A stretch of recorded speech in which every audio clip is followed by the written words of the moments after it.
Hello, Radhe Krishna आप सबको। तो चलिए मैं आ गई हूँ अपनी अगली वीडियो लेकर। तो हम अब पढ़ेंगे अपना अगला वाला पेज जो है हमारा भूमिका। भूमिका में है और देखिए इसका है और ये वाला है पेज नंबर 4।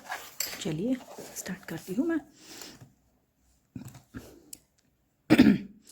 जाते हैं वह भगवत गीता को अच्छी तरह समझ सकता है।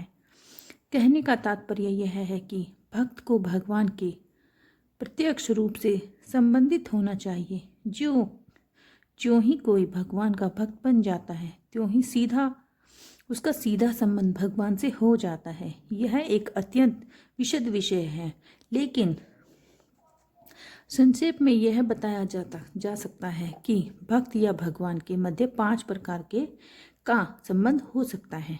कोई निष्क्रिय अवस्था में भगवान का भक्त हो सकता है, कोई सक्रिय अवस्था में भगवान का भक्त हो सकता है, कोई सखा रूप में भगवान का भक्त हो सकता है, कोई माता पिता के रूप में भगवान का भक्त हो सकता है, कोई दंपति प्रेमी के रूप में भगवान का भक्त हो सकता है।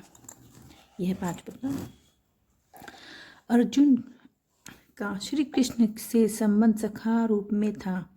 निसंदेह इस मित्रता सख्य भाव तथा भौतिक जगत में पाई जाने वाली मित्रता में आकाश पाताल का अंतर है। यह दिव्य मित्रता है जो हर किसी को प्राप्त नहीं हो सकती। निसंदेह प्रत्येक व्यक्ति का भगवान से सीधा संबंध होता है और यह संबंध भक्ति की पूर्णता से ही जागृत होता है, क्योंकि जीवन की वर्तमान अवस्था में हमने न केवल भगवान को भुला दिया है, अपितु हम भगवान के साथ अपने साक्षात संबंध को भी भूल चुके हैं। लाखों करोड़ों जीवों में से प्रत्येक जीव का भगवान के साथ नित्य विशिष्ट संबंध है। यह स्वरूप कहलाता है। भक्ति योग की प्रक्रिया द्वारा यह स्वरूप जागृत किया जा सकता है, तब यह अवस्था स्वरूप सिद्धि कहलाती है।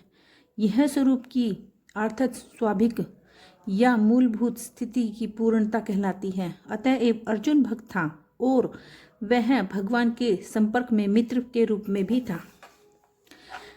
हमें इस बात पर विशेष ध्यान देना चाहिए कि अर्जुन ने भगवत गीता को जिस तरह ग्रहण किया उसका विवरण 10वें अध्याय में है। इस प्रकार हुआ है। अर्जुन ने कहा आप भगवान परम धाम पवित्रम परम सत्य हैं। आप साक्षात दिव्य आदि पुरुष अजन्मा तथा महानतम हैं। नारद अस्ति देवल तथा व्यास जैसे समस्त महामुनि आपके विषय में इस सत्य की पुष्टि करते हैं और अब आप स्वयं मुझसे इसी की घोषणा कर रहे हैं। हे कृष्ण, आपने जो कुछ कहा उसे पूर्ण रूप से मैं सत्य मानता हूँ। हे प्रभु, ना तो देवता और ना ही असुर आपके व्यक्तित्व को समझ सकते हैं। भगवान से भगवत गीता सुनने के बाद अर्जुन ने श्री कृष्ण को परम ब्रह्म स्वीकार कर लिया। प्रत्येक जीव ब्रह्मा है, लेकिन परम पुरुषोत्तम भगवान परम ब्रह्मा है। परम धाम का अर्थ है कि वे सबों के परम आश्चर्य या धाम है।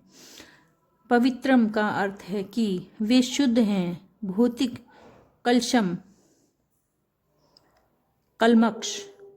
कलमक्ष से बेदाग हैं। पुरुषोत्तम का अर्थ है कि वे परम भोक्ता हैं। साक्षातम अर्थात आदि सनातन, दिव्यम अर्थात दिव्य आदि, वेदम देवम भगवान अजम अजन्मा तथा विभुम अर्थात महात्मन है। कोई यह सोच सकता है कि चूंकि श्री कृष्ण अर्जुन के मित्र थे अतएव अर्जुन यह सब चाटुकारिता के रूप में कह रहा था, लेकिन अर्जुन भगवत गीता के पाठकों के मन से इस प्रकार के संदेह को दूर करने के लिए अगले श्लोक में इस प्रशंसा की पुष्टि करता है।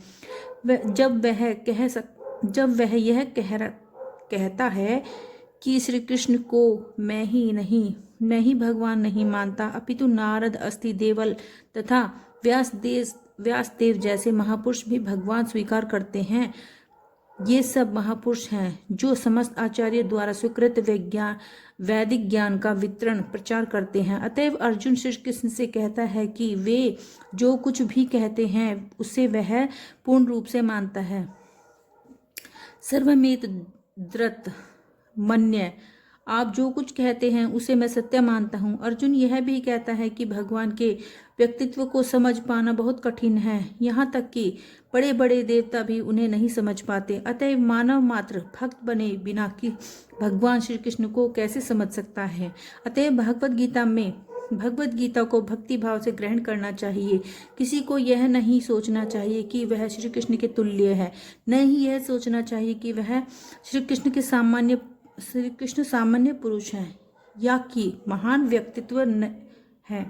भगवान श्री कृष्ण साक्षात पुरुषोत्तम भगवान है। अतएव भगवत गीता के कथानुसार या भगवत गीता को समझने का प्रयत्न करने वाले अर्जुन के कथानुसार हमें सिद्धांत रूप में कम से कम इतना तो स्वीकार कर लेना चाहिए कि श्री कृष्ण भगवान हैं और उसी विनीत भाव से हम भगवत गीता को समझ सकते हैं।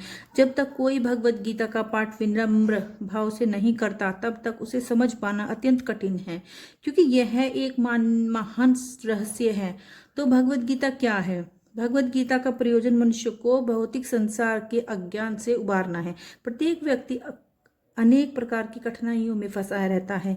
जिस प्रकार अर्जुन भी कुरुक्षेत्र में युद्ध करने के लिए कठिनाइयों में था, अर्जुन ने श्री कृष्ण की शरण कर ली। फलस्वरूप इस भगवत गीता का प्रवचन हुआ। जय श्री कृष्ण।